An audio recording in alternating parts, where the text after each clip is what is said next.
भाषण एवं अभिव्यक्ति की स्वतंत्रता का अधिकार यानी freedom of speech and express. भारतीय संविधान के अनुच्छेद 19(1) में नागरिकों को भाषण और अभिव्यक्ति की स्वतंत्रता का अधिकार प्रदान किया गया। इस अनुच्छेद के अनुसार सभी नागरिकों को भाषण और अभिव्यक्ति की स्वतंत्रता का अधिकार प्राप्त। भाषण और अभिव्यक्ति की स्वतंत्रता का अर्थ प्रत्येक नागरिक अपने विचार एवं मत को बिना किसी रोक टोक के स्वतंत्रता पूर्वक प्रकट कर सके। इस प्रकार के अभिव्यक्ति शब्दों, लेखों और मुद्रण व चित्रों के द्वारा प्राप्त हो सके। इसमें एक बहुत ही इम्पोर्टेंट केस है, लावेल बनाम ग्रिफिक्स 1938 का एक केस है। इस वाद में कहा गया कि अभिव्यक्ति की स्वतंत्रता में किसी व्यक्ति के विचारों को किसी भी ऐसे ढंग से अभिव्यक्त करने का विचार शामिल है जिसमें उस चीज को दूसरे तक संप्रेषित यानी पहुंचाने का इच्छा व्यक्त होता हो जिसे वह अभिव्यक्त करना चाहता है। इसमें संकेतों, झंडों, चिन्हों तथा ऐसी ही क्रियाओं द्वारा किसी व्यक्ति की विचारों के अभिव्यक्ति सम्मिलित। दूसरा केस है रोमेर थाप बनाम मद्रास राज 1950 का मैटर है। इस वाद में सुप्रीम कोर्ट ने कहा भाषण एवं अभिव्यक्ति की स्वतंत्रता को हम अति सीमित अर्थों में स्वीकार नहीं कर सकते। इसके अंतर्गत विचारों के प्रचार की भी स्वतंत्रता है। इस स्वतंत्रता के अंतर्गत विचारों के प्रचारों की भी स्वतंत्रता आती है। भाषण एवं अभिव्यक्ति की स्वतंत्रता का अर्थ है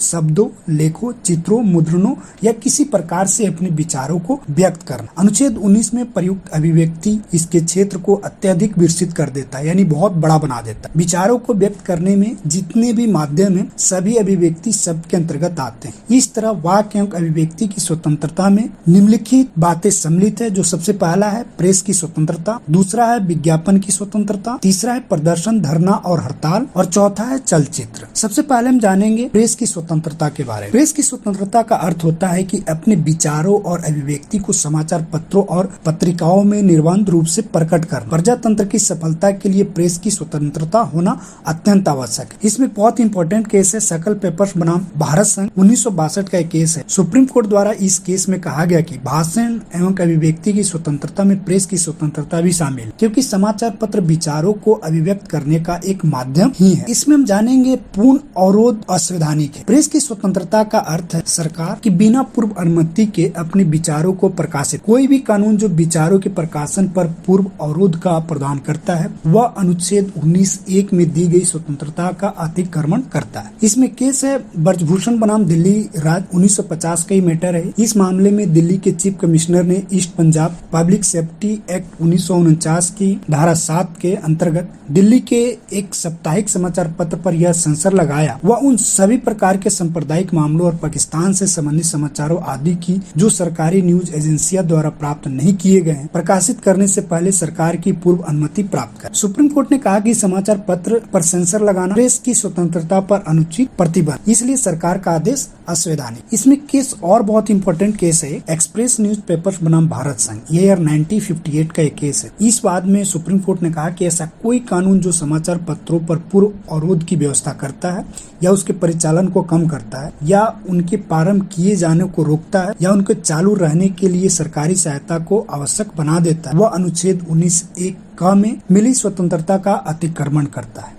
जो अवैध है। इसके बाद हम दूसरा देखेंगे विज्ञापन की स्वतंत्रता। विज्ञापन भी विचारों के अभिव्यक्ति का एक साधन है। यदि विज्ञापन व्यापारिक प्रकृति के हैं तो उन्हें देश की समान कर विधि से मुक्ति नहीं मिलेगी एवं सरकार उन पर नियोजित कर लगा सके। इम्पोर्टेंट केस है यहाँ पे हम देख लेते हैं हमदर्द दवाखाना बनाम भारत संघ 1960 का केस है। इस वाद में सरकार ने औषधि और जादू उपचार आपत्तिजनक विज्ञापन अधिनियम पारित किया जिसका उद्देश्य औषधियों को नियंत्रित करना था और बीमारियों को अच्छा करने के लिए जादू के गुण वाली औषधियों के विज्ञापन को निषेध करना था। सुप्रीम कोर्ट ने इस अधिनियम को वैध घोषित करते हुए कहा कि विज्ञापन अभिव्यक्ति का ही एक माध्यम है, फिर भी प्रत्येक विज्ञापन वाक्य और अभिव्यक्ति की स्वतंत्रता से संबंधित नहीं होता। प्रस्तुत मामले में विज्ञापन विचारों के प्रसार से नहीं बल्कि विशुद्ध रूप से व्यापार एवं वाणिज्य से संबंधित। निषिद्ध औषधियों का विज्ञापन अनुच्छेद 19(1) के क्षेत्र से बाहर है और ऐसे विज्ञापन पर प्रतिबंध लगाया जा सकता है। इसके बाद हम तीसरे को देखते हैं प्रदर्शन, धरना और हड़ताल की स्वतंत्रता। प्रदर्शन, धरना